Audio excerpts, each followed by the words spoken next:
curious what you thought of how Miles Slusher has looked this week at practice, and do you get the sense that he's maybe itching to get back out there after missing the last couple of games? Yeah, I think so. He's looked really good. Practiced extremely well. Yes, I think he's ready to go. We're glad he's back.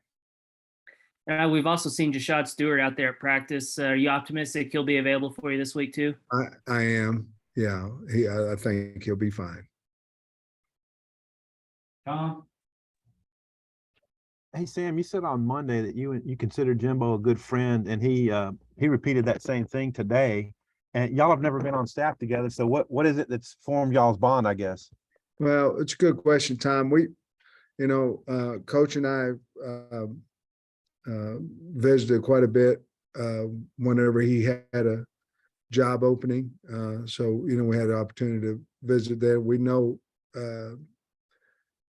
we have several friends that certainly know each other, so I'm able to interact with my friends through him.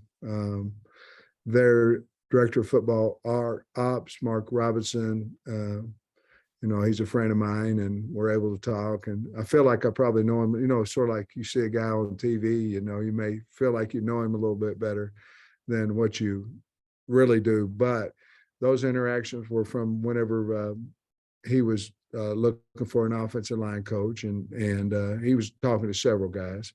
And then certainly since I've become a head coach, I've really respected him in the meetings, and we've been able to visit there and things of that nature. So a lot of that is because we have similar friends, and I feel like I know him, and everything I know about him, I like. And we haven't even asked you this week about it being a trophy game and how meaningful the game is against A&M. I mean, how does it rank for Arkansas in terms of rivalries? Well, I think it's a big rivalry for us. I think anytime that you've lost 9 of the last 10 games, you know what I mean? It probably means, I can't speak for A&M, but it means a lot to Arkansas because we haven't been on the winning end of it. Certainly 9 out of 10, they beat us. But it's a trophy game. As you well know, it's a big deal for us to win any of those trophy games. It's a huge deal, and we've gotten the trophy out this week and things of that nature. And obviously we got to take it down there. We certainly want to bring it back, but it means something to us. It certainly does. And Drew's gotten a lot of publicity with his sacks and all that stuff, but Bumper is now approaching the Tony Bua all-time school record. Just, what have you seen from him this season?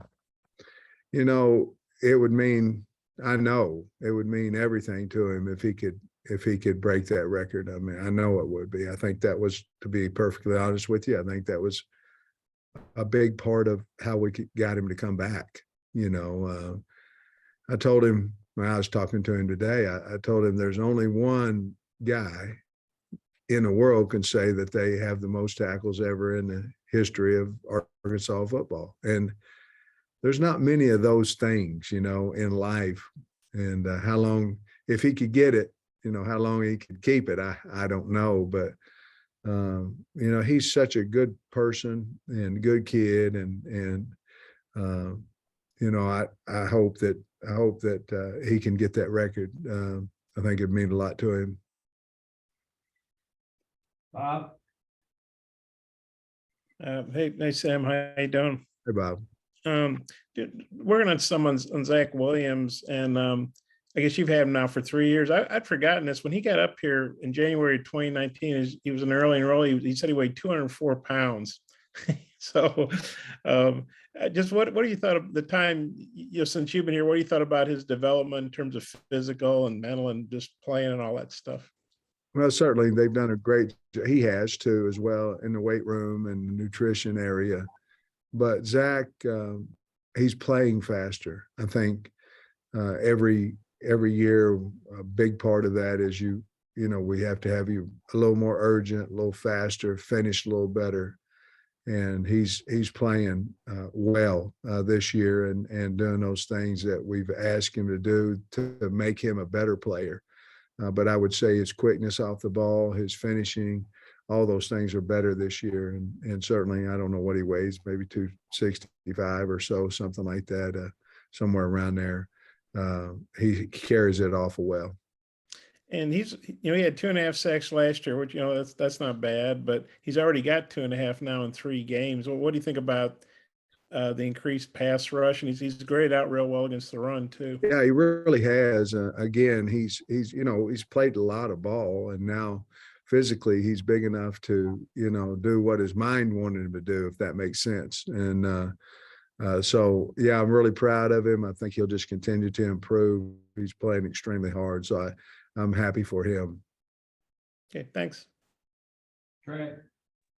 Coach, you got a lot of new faces on this team that haven't taken a road trip with you guys before, technically a split crowd. But how do you guys prepare them for that, and what do you go over?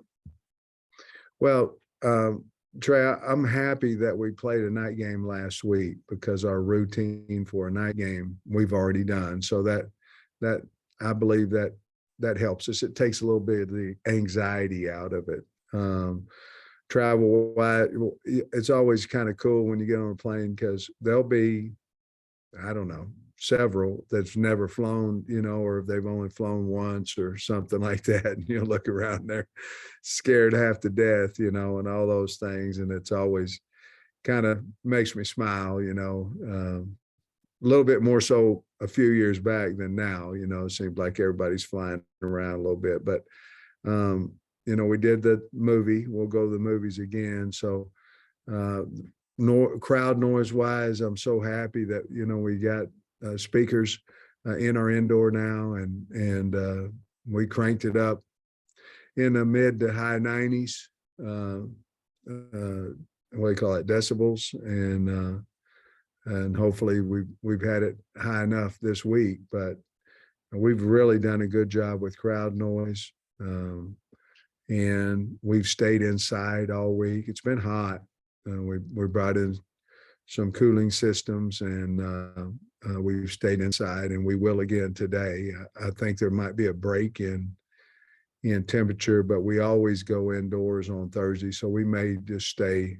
Our special teams have been outside, but in the mid 90s, we're not trying to wear them out, any more than what a typical practice would do.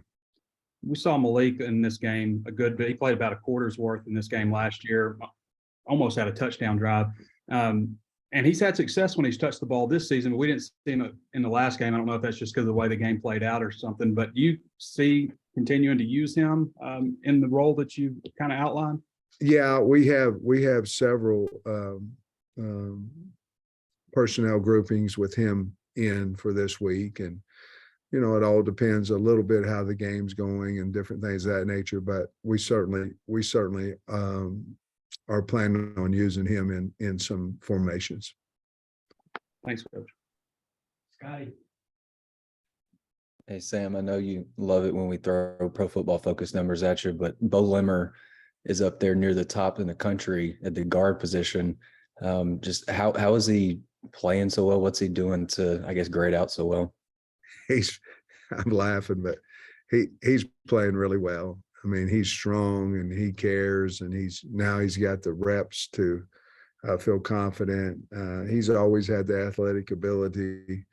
So he's playing really well. He really is. And I think he's comfortable in there between, Wags and Stromberg, and, it says something about, guys consistently playing next to each other. They kind of understand. I had a kid one time, and he told me that his pro football grade was about 8% higher than what my grade was, and he got done, griping at me a little bit. And I said, well, tell your mom hi for me, that she works for Pro Football Focus, right or no? And so I had a good time with him on it, but, I don't know if it was his mom or his uncle. I think I might say, well, tell your uncle hello for me. He works for PFF, doesn't he? And he got my point. But listen, they're a good program, and that we use them too. We use them for anything that's good. We use it in recruiting, so we're all for it. I was just teasing the other day. Just sticking with Bo, do you have any good stories about him from the time you spent with him that maybe kind of told you who he is, what he's about? He's quiet. I really don't. It's hard to get him to smile much. He's pretty stoic kid. But in the weight room, he's a monster in the weight room. He's very, very strong and just a great kid and really good family. And I wish I did. I don't really have any, Dalton Wagner, maybe I'd have a story or something, but the rest of them are pretty kind of stoic. Last thing for me, I guess Landon Jackson just seems like he keeps flashing at least once or twice a week. What have you liked about him? Getting quicker off the ball. You're never worried about a D lineman that won't punch you in the mouth. You don't worry about him. In other words, he doesn't have that quick twitch, that hip roll to move you as an offensive lineman. And when he first got here, he didn't play near as fast as what he is right now. And now you're seeing him jarring some, tackles, jarring some tight ends. He's always been able to run now. But you know how it is. It's like, why does a guy, and I don't know this, but I'm thinking, why does a guy run a 400-meter versus a 100-meter? Well, maybe it's his start. I don't know, but maybe it's his start. And in football, it's the same way. The most important thing, in my opinion, as a defensive end is to have the body frame, but you have to get off the football. And I think that's the number one thing that he's improved on since he's been here.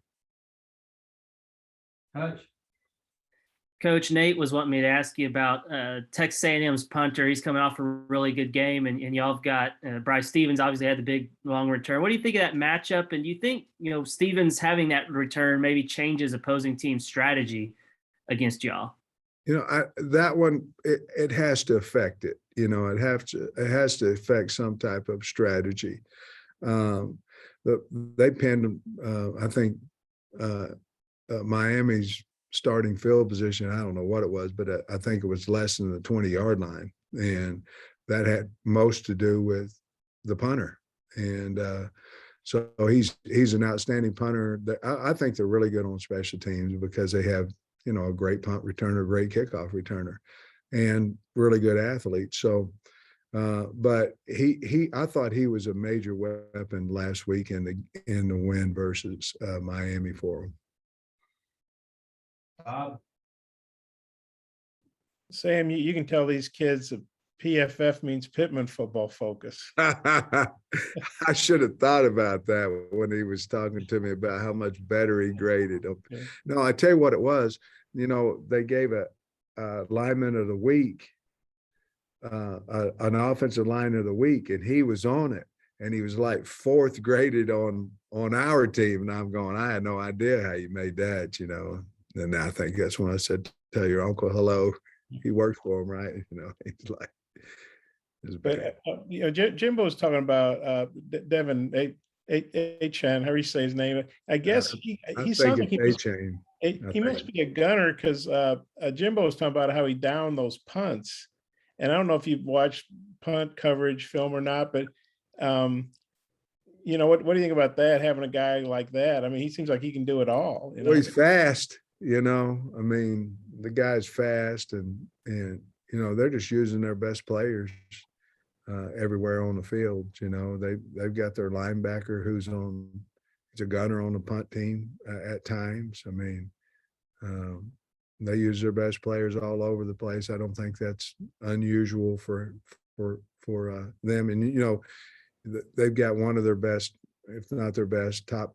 They've got a great receiver returning punts. They've got their number one running back returning kickoffs. You know what I mean? So they're just trying to win games, and I'm sure they have good depth, so they're able to do that as well. And yeah, Nye Smith, he returned a kickoff for a touchdown against Appalachian State. I think that was A-Chain, I think, who returned that. Okay. Well, one of them did. Anyway, but you've been so good on touchbacks. How big is that people haven't returned much against you when the Aggies have. Well, it's huge. I mean, you either have to elect to kick it to the other returner, or you got to kick it out. You know, one or the other, and hope they fair catch it if you kick it to the other returner.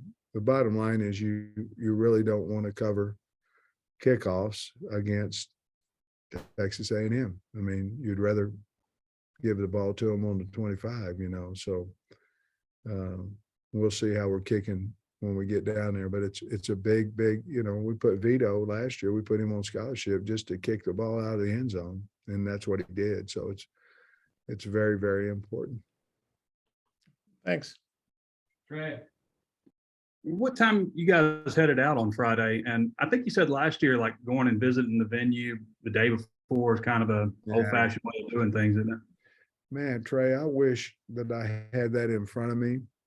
But if I'm guessing, we'll have dinner at 5:30.